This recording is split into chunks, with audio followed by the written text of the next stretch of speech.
चोली के पटिया हो लूटा बगतिया हो तुम जहाज के रतिया हो देखो न अपन देखावे घुमा के चोली के पटिया हो बाते गजब कोलाई बाजब के चीज हाथ भीतरी घुसा के सबरे के गीज ढोलिए खड़ा देख दीज खाल आदे के पताओ आदे के स्टाक के माल आदे के पताओ आदे के स्टाक के माल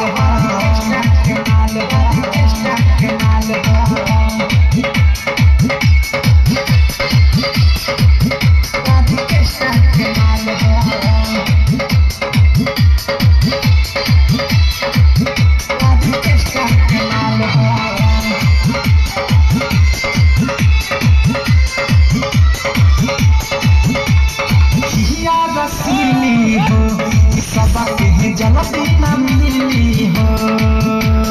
डीजे पर कमर हिलावे कोन रूपवा कटीली हो सुन हिया दसीली हो सब के जलती न मिली हो डीजे पर कमर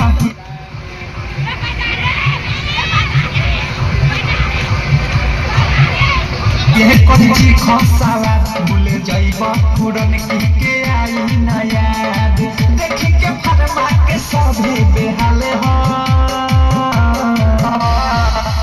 आदि के पता आदि के स्टाक के माल हो स्टाक के माल हो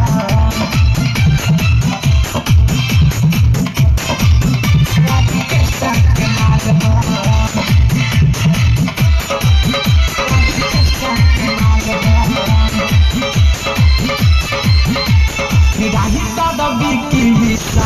नहीं मिली दोबारा हो और सपने सुना पवन हो लागी न भारा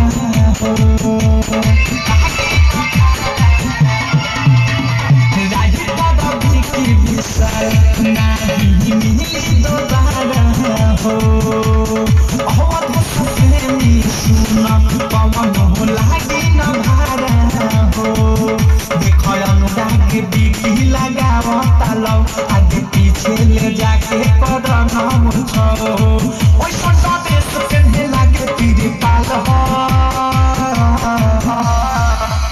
आदि के पताओ आदि के स्टाक के माल हो आदि के पताओ आदि के स्टाक के माल हो बंगाल से बाहर के चाल हो कमर हिला के त कहरत बाबा हो